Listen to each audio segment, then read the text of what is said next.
Hello and welcome to Jinnah Institute's latest webinar, part of our ongoing spotlight series on the India-Pakistan cross-border conflict and regional peace.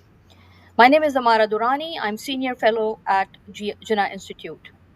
Our discussion today is on Kabul's leverage. How is Afghanistan engaging the region? The US exit from Afghanistan in 2021 marked the end of another American forever war in Asia. Scenes of US's military's hasty flights and the Taliban's retake of Kabul's presidential palace are still fresh in public memory. For students of war, the Taliban's unexpected comeback has posed big questions about foreign occupying power versus local resistance, global fatigue from nation building projects, and regional neighbors ultimately having to pick up the pieces of international multi billion dollar adventurism. From political shifts and humanitarian concerns to cultural fault lines and economic emergency, Afghanistan remains a critical focal point for understanding the dynamics of regional transformation and connectivity. The Taliban regime has shown its staying power, surviving stringent international sanctions, and reviving its own way of doing governance and business.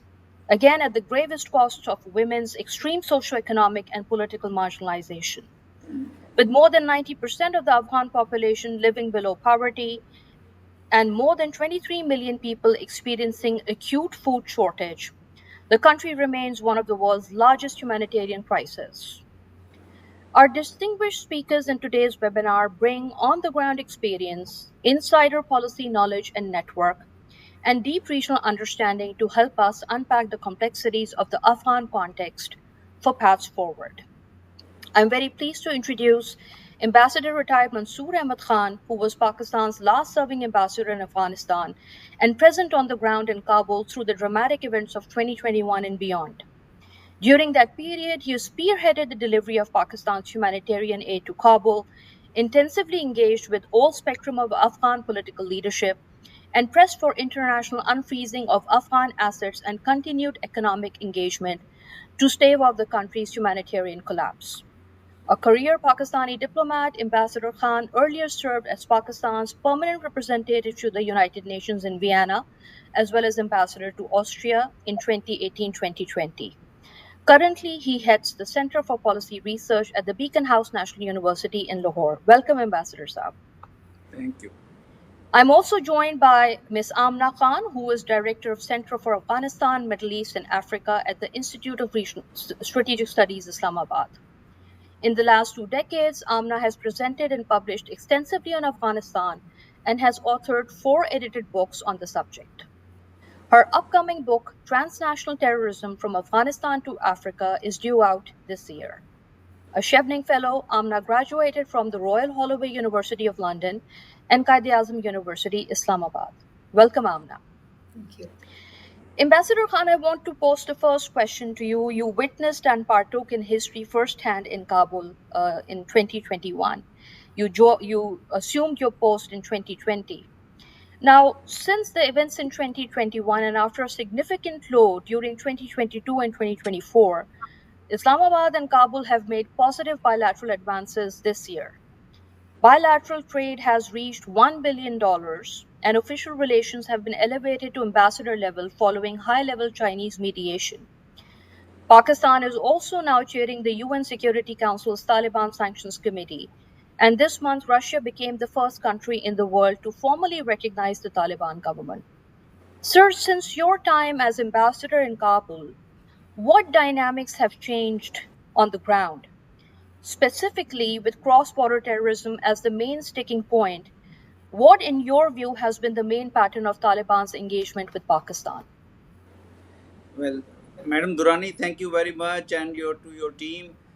You have already introduced us as panelists in detail. But I would like to just say that I have served in the region in Afghanistan twice. Once you mentioned as ambassador, and before that I was deputy head of mission.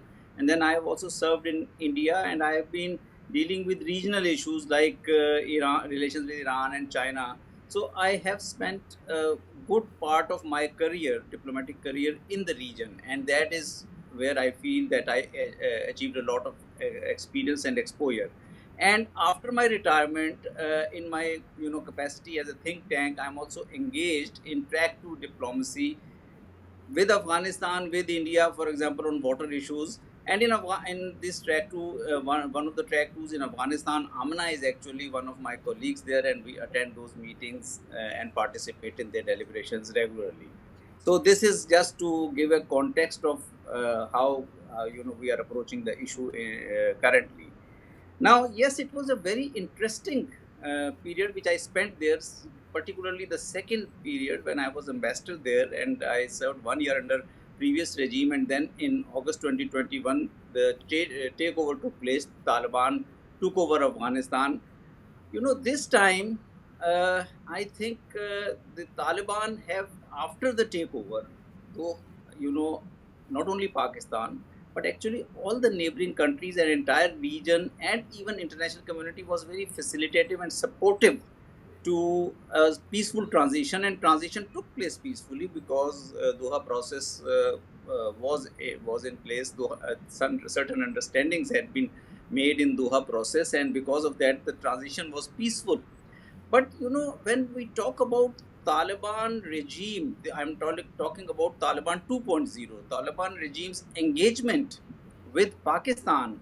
I think from the beginning, now, if I recall now, maybe we could not, since we were going through those times, without any previous, I mean, today, when I recall those times, I think Taliban had actually uh, made a made an adjustment to change the pattern of their relations with Pakistan. As soon as they came into power in August 2021, they they it became really important for them to get rid of stigma with Pakistan. They welcomed Pakistan's assistance. Pakistan helped them in on humanitarian front during those days. We also helped in evacuation of Afghans as well as evacuation of so many foreigners, expatriates from Afghanistan. But one thing is, when we look back at these past 4 years, Taliban have deliberately changed the pattern of relations. When they were in ruling Afghanistan in 1990s, they were looking at the world through Pakistan's prism. But this time, from the very beginning, they are not looking at the world from Pakistan's prism. And I'm not saying that it is positive or it is negative. It is not negative at all. But we have to understand the change that is taking place in Afghanistan. And this kind of approach also suits Taliban as well as the international community, because for past 5 decades, since 1979 in particular, when Afghan jihad started or Soviet intervention took place, Afghans as well as the international community had been used to dealing with Afghanistan through Pakistan. So when this change took place in the post 2021 period, and even today you can witness that kind of change in Afghan behavior, it was supported by international community. I mean, not supported by, but it was not detested by the international community, because they also wanted to deal with Afghanistan independently, and therefore in these years Doha is the most important capital, or most relevant capital for engagement with the Western capitals. And then perception in negative perception of Pakistan in Afghanistan, that has that has accumulated over past 2 decades, in particular since the US and NATO intervention in Afghanistan. Due to that, I think it also suits Afghan Taliban, or whatever regime is there in Afghanistan, to adopt positions of their state which are not so pro Pakistan.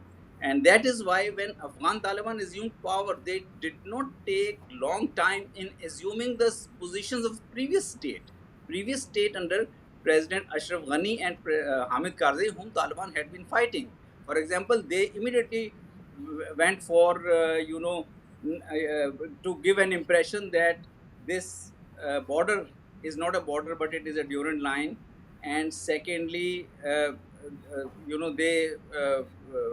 continue to, have problems with Pakistan on so many other issues. Even they demanded very vociferously that they should be allowed to trade with India through Wagah. And while knowing that it is a serious issue for Pakistan, it is not because Pakistan doesn't want this trade to normalize, but because India doesn't have a dialogue with Pakistan, and India doesn't want to go into an official dialogue with Pakistan. So just I'm trying to underline that a big change had taken place in Afghan behavior. And since you have also mentioned that our relations are now somehow strengthening in trade and economic interaction, I think the trajectory is not desirable. I mean, at the desirable level, trajectory is much lower than the desirable level. I also read this news, this report that Pakistan Afghanistan trade has reached $1 billion. In 2011, when I was deputy head of mission there, it was close to $3 billion. Pakistan was exporting around $2 billion to Afghanistan at that time, and Afghan imports were also more than what is the level of quantum of imports now.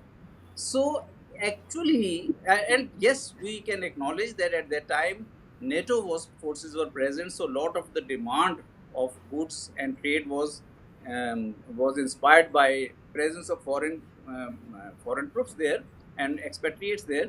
But still, the trajectory which we are seeing now, that these export Pakistan Afghanistan trade dipped after 2021, and now it is regaining to only reach a level of $1 billion. I think it is not very encouraging. Pakistan can, can do much more in, in terms of trade with Afghanistan. In terms of trade, the trade can easily be at the level of $5-6 billion if there are normalized relations between the two countries. Border is working normally, and but border is not working normally because of the issues again you have mentioned, that there are these there is this issue of terrorism. One last thing in response to your first question: before 2021, Afghan state and international community were after Pakistan, that uh, we should, try to address the challenge of Taliban insurgency in Afghanistan. After 2021, Pakistan is after the Afghan government that please help us address the issue of TTP insurgency. So you can see how the situation has reversed. But this is how geopolitics operates, and this is how the countries have to be prepared when talking about their long-term policy. So in terms of your first question, I'll stop it here, and maybe Amna can add something. Thank you, Ambassador Saab. I think you've made a number of fascinating points in your introductory overview, and I will come to them periodically. Before I move to Amna for the next big question, let me do ask you a very quick follow up question. You mentioned, interestingly, we used to have better relations with the previous Taliban regime, and in your view the relationship still has not reached optimal levels of normalization or normal. And I'm curious to know, you as an on ground practitioner, and played very important role. Very quickly, sir, over the next few months or in the midterm, what could be one or two major factors that you think are required to normalize the relationship, apart from the terrorism question? Apart from the terrorism question, always in the history there have been two issues which the two countries need to focus upon if they want to have normal relations, if they want to have their relations growing. And these are movement of people, because this border is traversing through Pashtun belt, dividing Pashtuns on Pakistan side and Pashtuns on Afghan side. They are very culturally linked, and on the and whether it is KP or whether it is Balochistan, Pashtuns are divided. So these Pashtuns have an intrinsic relations, fundamental relations with each other. So normalization of their movement is important. I know this is a very difficult issue because previously they used to have easement rights, but now, in view of the contemporary threats, easement rights or undocumented movement cannot be allowed. But even if it is documented, it has to be a facilitated, documented movement. And secondly, it is trade and economic connectivity. Mm. All I think most of the Afghanistan's neighbors are now connected with the railways with Mm. Afghanistan. I and Amina were there in Termez, and railway. We saw a cargo train crossing from that border point. Iran is connected with railway. Turkmenistan is building railways with Afghanistan. China is connected through Kyrgyzstan and Uzbekistan. So Pakistan is the only neighbor which has 2,600-kilometer border, but it is not connected with railway. Our railway lines are ending at Landikotal and at Chaman. Kandahar and Jalalabad are not far off from those places. So I think these, in my view, the game changers would be when we go to connectivity approach and we go to movement of people and trade relations approach. Thank you. So I think the by question by of by we, I mean both the countries. I'm not saying that it is just Of course. of Of course, the Durin line issue has been a long issue, and it also has, it also invokes a lot of passions on our side of the border. These are not easy issues to tackle. Cross-border movement of people, the aliens, the refugees, very, very big questions before the connectivity question is fully realized. Mhm. Amina, I want to now come to you. Ambassador Khan highlighted a fascinating point that this time around the Taliban seem to be having their own foreign policy. They're not, to quote Ambassador Saab, they're not looking at the world from the prism of Pakistan. They're asserting themselves, not just a fighting force, but actually, Kabul, the Taliban's Kabul has now a foreign policy. I want your views, your assessment on how you think the Taliban may be conducting their foreign policy vis-a-vis, regional neighbors, especially in recent months when first we had the configuration of the India-Pakistan Pahalgam cross-border conflict, and then the US and Israeli strikes in Iran. So my question to you is, with Afghanistan sitting in the center of it all, how do you think Kabul is reacting to the India-Pakistan conflict, to the Israel-Iran conflict in the region? Do you think Kabul is insulated or has carefully insulated itself from these conflicts? First of all, thank you so much, Amara, for having me, and it's a pleasure to be with Ambassador Mansoor. Um, Initially when the Taliban came into power in August 2021, I think there was a lot of ambiguity about what their return means, not only domestically but also regionally, and of course, when it comes to their foreign policy. And I particularly have seen that since August 2021, by the way, 15th August will mark 4 years since they have been in power. So it's very interesting while they keep on referring to themselves as an interim setup, usually in the Western democracies, 4 years is a full term for any government. Anyway, having said that, I have sensed that the Taliban, they've come back. I think they are still very authoritarian, but they're selectively pragmatic. Now, why do I say they're pragmatic? They're pragmatic, particularly, and I'm going to focus on this as it's the question you've asked, that they've moved away from their isolationist policy that they observed during the 90s, where they had very limited interaction, not only with the immediate neighborhood, but let alone the international community, where their foreign policy was limited to three and then obviously two at best countries. Now, as you've seen, since they've returned, I think they have deliberately been focusing on reaching out to the immediate neighborhood, and this doesn't really necessarily mean foreign policy. They've tried to reach out through trade, through investment, and I think they've been very shrewd about this trilateral mechanisms, particularly with Uzbekistan, Pakistan, and even with Iran.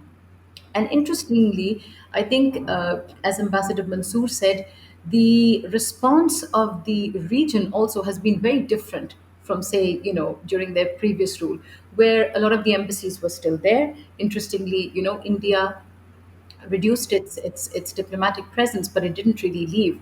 And then, of course, you've seen the relationship, prosper or rather flourish with the Chinese, which is very interesting. And I have to mention here that I think particularly when the Islamic Emirate of Afghanistan was able to present their credentials to President Xi, I think that gave them a huge boost. So de facto recognition is there, if not de jure. And hence the question comes in, do they even, I mean, of course, I'm sure the Taliban would love to have a seat at the UN, but even in the absence of having formal recognition, so much is happening. Visits are taking place, they are being invited to all the major diplomatic regional engagements, whether it's the Antalya Forum, whether it's in the Moscow format, or even the trilateral format that we recently saw between Pakistan, Afghanistan, and China, or even the Tehran Dialogue Forum. These are just a few examples of this. Now, certainly, I think the Taliban have learned the art of diplomacy, and they have moved away from their sole dependence on Pakistan. And I think in one way this is good because A, now they are the government in power. They don't really have a very strong opposition, so they know they're here to stay. And hence I think this tacit uh, I think approval from not only the region but in the international community too, that they're here to stay and we have to deal with them. Now, coming to your point on how they have been responding to not only the Indo-Pak crisis, but even what has been happening in Israel. If you see, they have a very robust media network, particularly their social media. Anything happens, you will see them publishing on Twitter, on other formats, and it's in Urdu, it's in Pashto, it's in English, and in the local languages of the country that they're trying to engage with. Um, it was interesting. Actually, I'm going to go back when we had initial clashes with between Pakistan and Iran. I remember a statement came out where Mr. Mutaki was, cautioning both of us to return to the negotiating table. And I just found it, I mean, ironic that, today the Taliban, who've come through whatever means, are now, cautioning us to come to the negotiating table. Coming to the Indo-Pak crisis, I think a lot of the Afghan Taliban leaders were very cautious. They didn't want to make a statement, and if they did, it was that two nuclear-armed countries shouldn't they should move towards de-escalation. But unfortunately, amongst the other social media networks coming out of Afghanistan, I did feel that unnecessarily they were trying to bring Afghanistan into the game between Mm. Pakistan and India, and unnecessarily. And I found that very interesting because even though the Indians and the Pakistanis were at each other's throats, there was no need for the Afghan, issue to be brought into it. But I did sense that, particularly from a number of Twitter handles that are operating from abroad, but they do have immense following in Afghanistan. I think with Gaza, they have been very, very clear and they've been very open in their statements. And again, anything that happens in any part of the world, you will see a statement coming out from Kabul. So hence they do view themselves as, the government, and they view themselves as, statesmen. And they give statements, which I think is quite interesting. And the fact that they are trying to appeal to not only the domestic audience, but again, the countries that they're trying to engage with. So there is a major shift in I think, the Taliban's approach, and also the fact that now we have also upgraded the diplomatic mission here, and uh, with the Russians as well. So I think this has given them confidence, and I feel that other countries are going to follow in suit. My only concern is that then where does this question of recognition lie? Because that was a major card and a leverage that the international community could use to entice or convince them to, deliver on those promises of reform that they haven't adhered to, which, by the way, they themselves agreed to in the Doha Agreement, whether it's women's rights, human rights, or more importantly, for a country like Pakistan, counterterrorism. So this is one question mark, that still I feel that there should be engagement, but I still caution on recognition. So that's thank you, Amna. Excellent, and that's a burning question. I want you to hold that in your mind because we will return to that question towards the end of our conversation. I want to come to Ambassador Khan again. Ambassador Saab, Amna raised a very important, she made a very pertinent observation that somehow the regional developments, Pakistan, Russia, China, Doha, there seems to be a parallel international system now where there's a circumvention of the Taliban problem. And countries are engaging with Kabul. There seems, the processes are ongoing, they're diplomatic, they're official, regardless of the sanctions and the non recognition. There seems to be a parallel universe now for managing and engaging with the Taliban. And my question to you, sir, is that, the SCO summit has just concluded in China. Afghanistan was a core agenda item. And in this regional setup, Russia and China are the big power wielders. Do you think that in the absence of a close Western engagement, the international system that Amina has referred to, this parallel universe that seems to be revolving around Russia, China, Pakistan, and the regional players, is this setup going to be the net security provider in the region to settle the Afghan question? Uh, well, this is a very pertinent question, I must say, because the way the developments have taken place, there is an impression that Taliban's engagement with the region, or it can also be described as region's engagement with Taliban, because this time region is also coming with a new, approach of engagement with the Taliban, is advancing is significantly. But it is going to be important. Uh, Now, first of all, I want to agree with Amna that Taliban are more pragmatic today. And I have always believed, while looking at them between 2001 when they went out of power to 2021 when they again came into power, they have spent this time learning from their mistakes they made in 1990s and evolving them as a movement. So they came into power after 2021 with a more sophisticated approach on dealing with the neighbors, dealing with the region, and dealing with the world at large.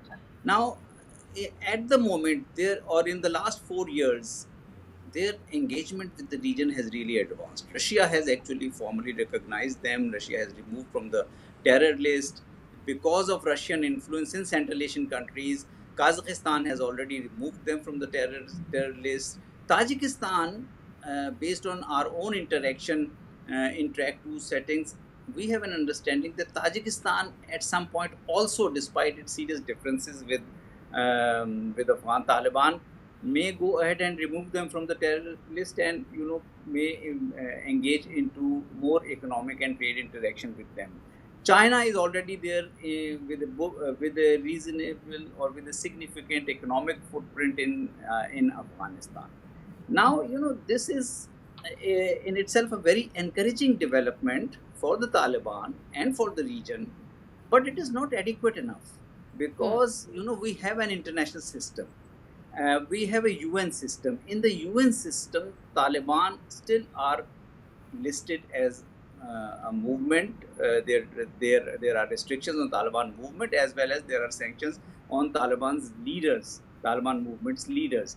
And unless and until those restrictions and sanctions are removed through a process which will involve P5. Now there are two P5 who are supportive of Taliban regime, China and Russia, but there are still three P5 who are against Taliban's normalization with this kind of policies Taliban are following in Afghanistan, to which I think Amna has also referred to, is the constitutionalism. They have, for 4 years have passed, they have not tried to develop a constitutional foundation for their regime, and they still call it an Afghan interim regime or Afghan interim government.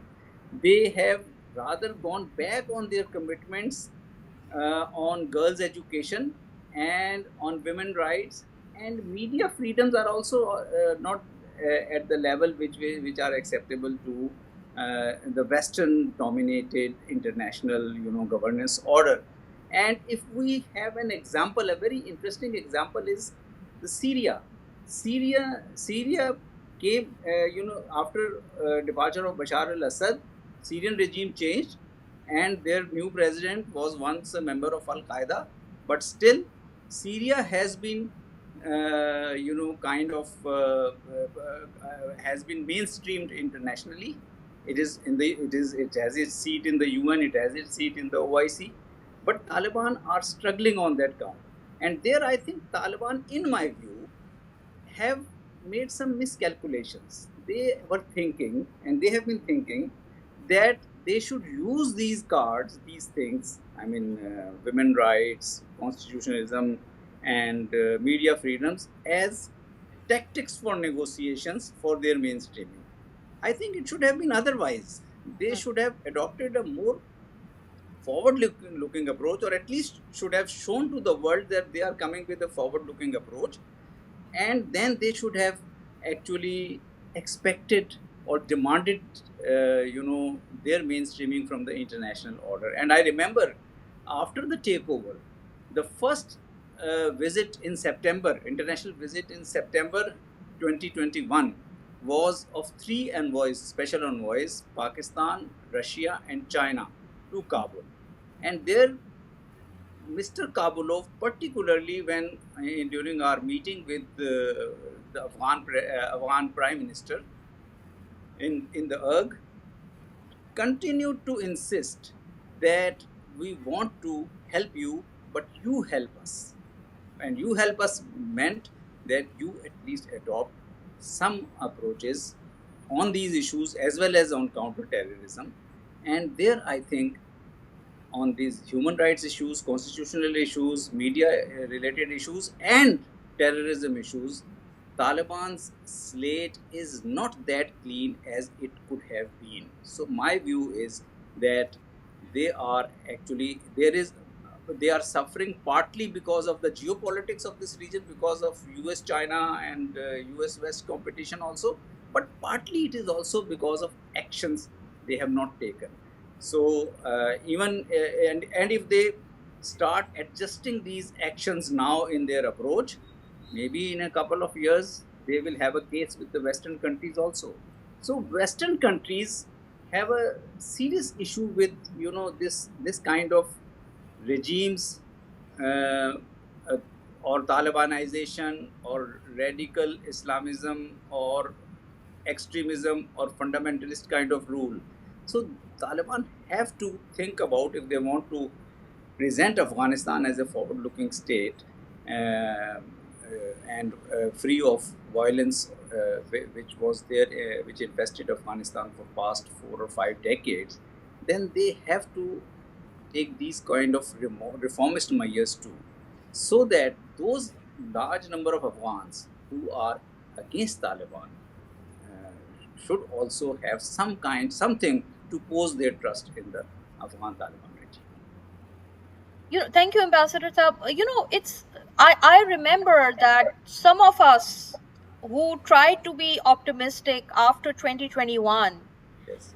and who believed in Pakistan's tremendous influence over the Yeah. Taliban. Yes. I even wrote a paper on it, a policy paper on it, on what Pakistan should do to convince the Taliban to work on the rights issue, the women's empowerment, education, etc. But as Amina says, 4 years down the line, the development and the humanitarian situation, remains stuck. And Ambassador Saab, this is specifically a question to you, because you were in the setup, you were part of the parlays. Looks like Pakistan also failed in convincing the Taliban on these metrics. Can we realistically ascribe any influence from Islamabad to convince the Taliban to unmake the mistakes that you have rightly pointed out? What would it take? Very briefly, I think we tried to counsel them. There were lots of exchanges at that time, lots of visits. Humanitarian assistance was also flowing in. But Taliban, as I said in response to your the first question of this interview, that Taliban were apprehensive of Pakistan. the first, priority of the Taliban was to get rid of Pakistan's stigma. And therefore, they did not want to be seen as following the cue from Pakistan. Therefore, they tried to evolve a very independent, very pragmatic, we can call it very pragmatic approach. And they felt that no matter what they do, they have been saying that in privately, that no matter what they do, they will not be recognized by the international order. But still, I believe when they were showing pragmatism in their policies. Pragmatism demanded that they cannot ignore, for example, 50% of Afghanistan's populations without the right to education or without the access to work. I'm talking about women. So, they, Taliban, Pakistan tried, but not only Pakistan, all these other countries like China, Russia, other Central Asian countries also tried in their respective domains, according to their respective connections, contacts. But Taliban were actually, it is a mystery. Taliban were not paying any heed, any attention, and there I think one of the factors, related factors, could be internal deviance among them, or the sense of fragility they have about their own rule. They think that clinging to ideological grounds is important for maintaining the loyalty of the Taliban force. Taliban, total number of Taliban is not that big, so they were afraid, they were apprehensive that if they took that course, which would be an uncharted territory for them, how would it affect their ideological followers? So this issue was quite complex. But now they have established themselves, and after 1979, these last 4 years, it is the first government in Afghanistan which has absolute control over Afghanistan. 100% territory is under them, and entire country is accessible. So it is time, I think, they should try to find ways how to address these issues, these social issues, these human rights issues uh, within Taliban movement. Amna, this question, the social question, I think Ambassador Saab beautifully kind of canvassed it, making it into a mystery issue, and then also intrinsically tying it to the internal fragility issue. I think that's a very important point. What would is recognition? Could recognition be the dividend they're looking for? Could recognition be the incentive that they're looking for to solve the development and social dilemma? Your views, Amna? Yeah, if I may just one point regarding the previous question. When you asked what can Pakistan do, why is the onus only on Pakistan? As Ambassador Mansoor said, I think, look, this is a very complex yet interdependent relationship.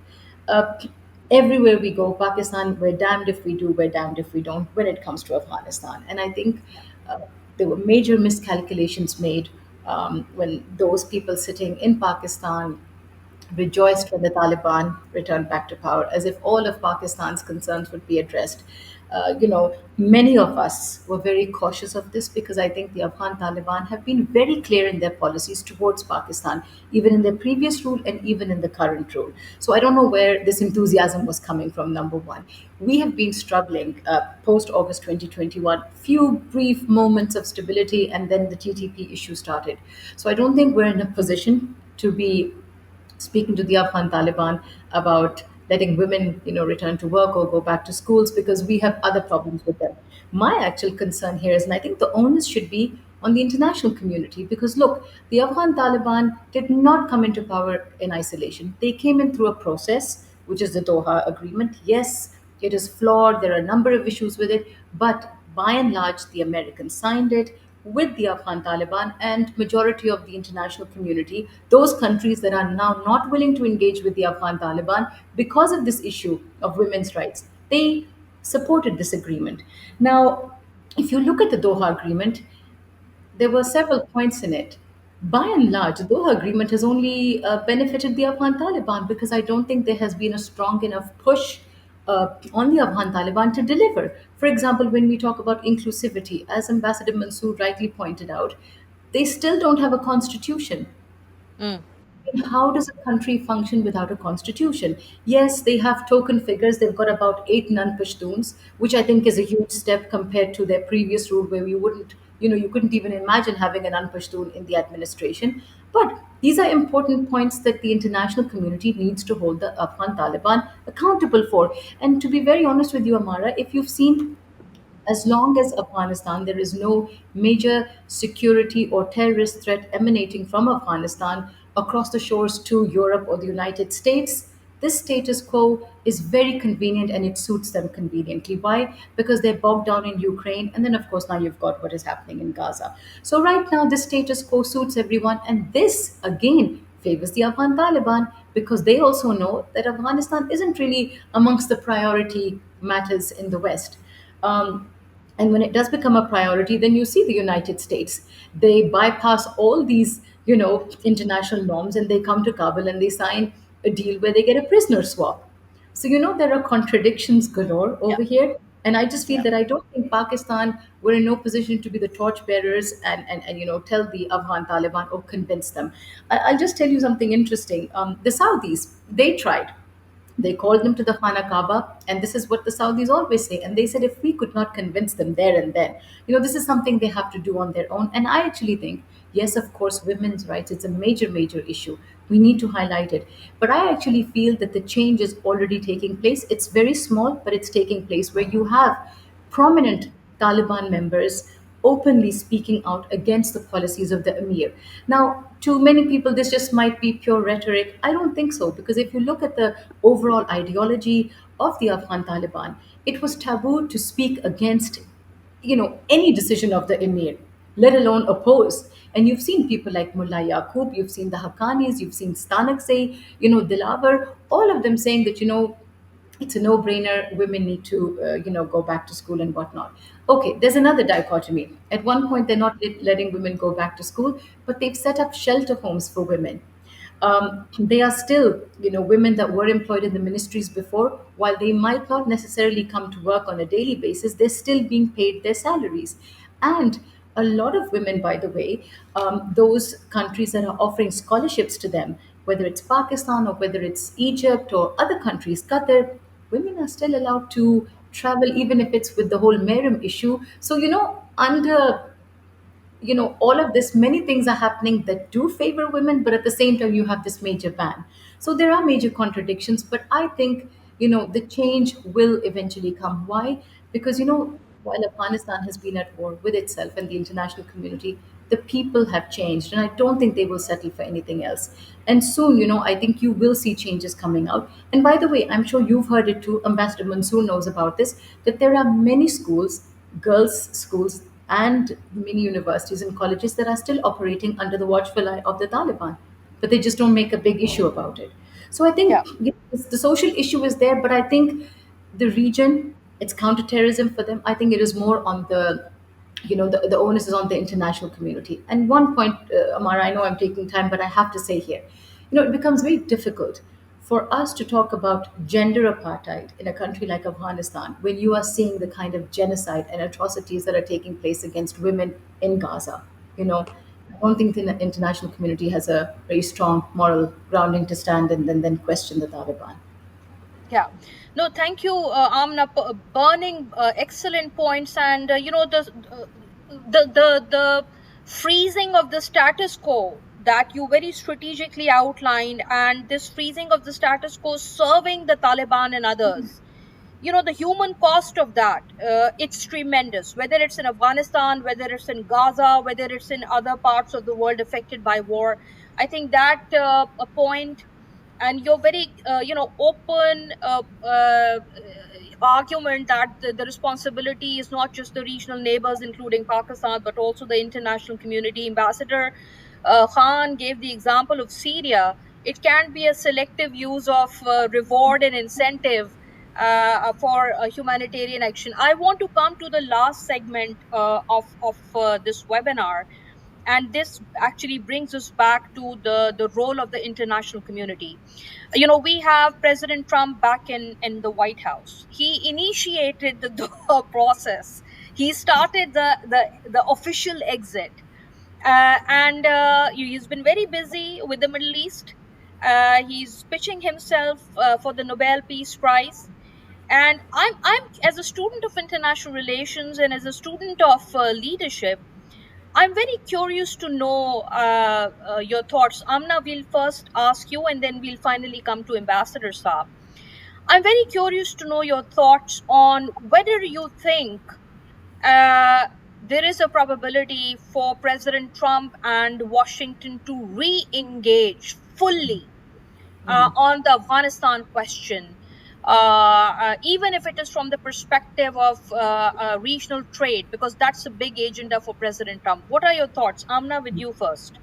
Okay, sure. And just one point before I come to that, the question you asked about whether China or Russia would be interested in becoming the region's primary security providers. I just wanted to add to that yes, certainly, look, the Taliban have developed a very good working relationship with the Chinese. But I think the Chinese are very, very shrewd. They take their time and they would certainly not want to assume such a role. Their role is limited to, of course, counterterrorism, and that too in terms of ETIM and, of course, trade connectivity and CPEC. But I really don't think they would ever want to assume such a role. And I don't think Moscow, to be very honest, is in a position to do so. And not only that, the Afghan Taliban, as I said, they've learned the art of diplomacy. So they're not going to solely depend on the Chinese or the Russians. They are equally engaging with anyone that is willing to engage with them, including the US. And as we saw, despite everything, you had the US conduct operations when they, killed the Al Qaeda. Was it Zawahiri, if I'm not mistaken, just after they assumed power? Remember, there was But a Amna, major. do you think DC is going to re-engage on the Afghanistan question full spectrum? Right. So that's my point. My point is that despite the fact that the Americans have sanctions on them and they've done so much, they still want to. The Taliban are very interested in engaging with the U.S. and therefore they won't depend on either state. They'll try to have a balanced foreign policy. Now coming to Trump, look, for whatever he's known for all the bad policies and decisions he's made, I think Biden couldn't have achieved the deal that Trump did. He's a businessman; he makes deals, and I think something had to be done. How good or bad this deal is, we'll be able to finally evaluate after 10, 12 years. But I think he made a deal, and I think he has a working relationship with the Afghan Taliban. But I think it's going to be very issue specific and transactional, just like we saw with the exchange of prisoners. When Trump feels that there's a need, he's going to engage with them. But I don't think we're going to see, for the time being, I think Afghanistan is not amongst the priority of issues for the US for the time being. And I think we've seen this even with women's rights issues. Time and again, when journalists do ask him about this question of women's rights, he either pushes it to a side or he doesn't Yeah. entertain questions. So for him, it is counterterrorism. He knows that the Afghan Taliban have been dealing with the ISKP in a pretty successful manner. So again, I think it's going to be selective, issue specific, and it's going to be counterterrorism. I don't see anything beyond this for the time being, but again, I could be wrong. Thank you, Amna. Ambassador Saab, you have the final word. Would trade not be attractive, regional trade not be attractive to President Trump administration vis-a-vis Afghanistan? I think we have to also look at the US engagement or disengagement with Afghanistan in proper context.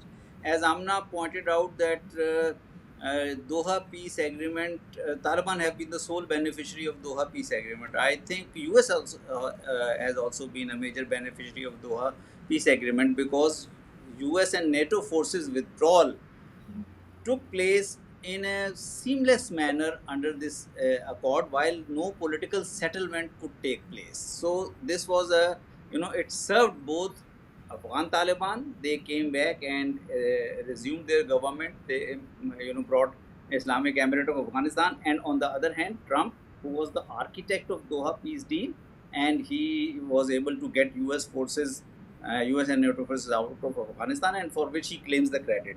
Now, when we talk about Trump's engagement now, in the post 2021 phase or Trump's second term, I think Trump will or US will continue to monitor the situation in Afghanistan and ensure only a calibrated engagement. Calibrated engagement first through their mission in Doha and other through other international channels. So long as Afghan Taliban is not recognized by them. Once Afghan Taliban is recognized by them, even then, it's the US considerations will be guided by the considerations of geopolitics.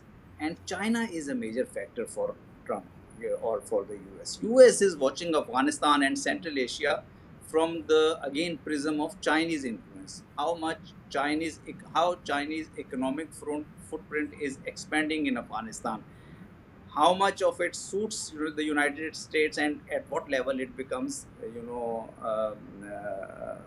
a dangerous zone for the United States. That is why I think United States will. My own view is that United States will continue to monitor and only go to the extent of a calibrated engagement where they ensure stability in Afghanistan, not violence, the kind of violence that Afghanistan saw in 1990s, but not an engagement in terms of trade connectivity, and as we are talking about. And one indication of that is Zalmay Khalilzad, the US special envoy. He has done everything from tweeting to writing articles and attending, making lectures and everything, but Trump is not willing to see him because Trump or the US policy is now in a new phase. So it will be guided by, I think, geopolitical considerations. And just Thank, one point, th- Mara, just G, sorry, G Amna. they still haven't. So they decided that there would be no special rep, from the Yes. US on Afghanistan. Yes. That also, I think, shows kind of level of interest that there is from So America. that really, thank you, Amna. That really is that would be, I think, an important indicator. Once the US designates a special rep, or maybe who knows, an ambassador, maybe that would be an important indicator of the future and what it may herald for Afghanistan and the region. Ladies and gentlemen, with this we are coming to the end of our conversation. Because of its myriad legacy of persistent humanitarian challenge, geographic centrality, invaluable natural and human resources, Afghanistan will continue to hold the key to the region's evolving security and prosperity calculus. But with more than 63% of its population under the age of 25, Afghanistan is the youngest country in South and Central Asia and amongst the top 10 youngest countries in the world. We are ending today's discussion on a very sobering reminder that Afghanistan's future generations face the risk of their country sitting permanently at the bottom of almost all global human and socio-economic development indices. I thank our distinguished speakers today, Ambassador Mansoor Ahmad Khan and Ms. Amina Khan, for their invaluable time and participation in our webinar today. Until next time, have a good day. Thank you. Thank you. Bye bye. Thank you. Thank you very Bye. much.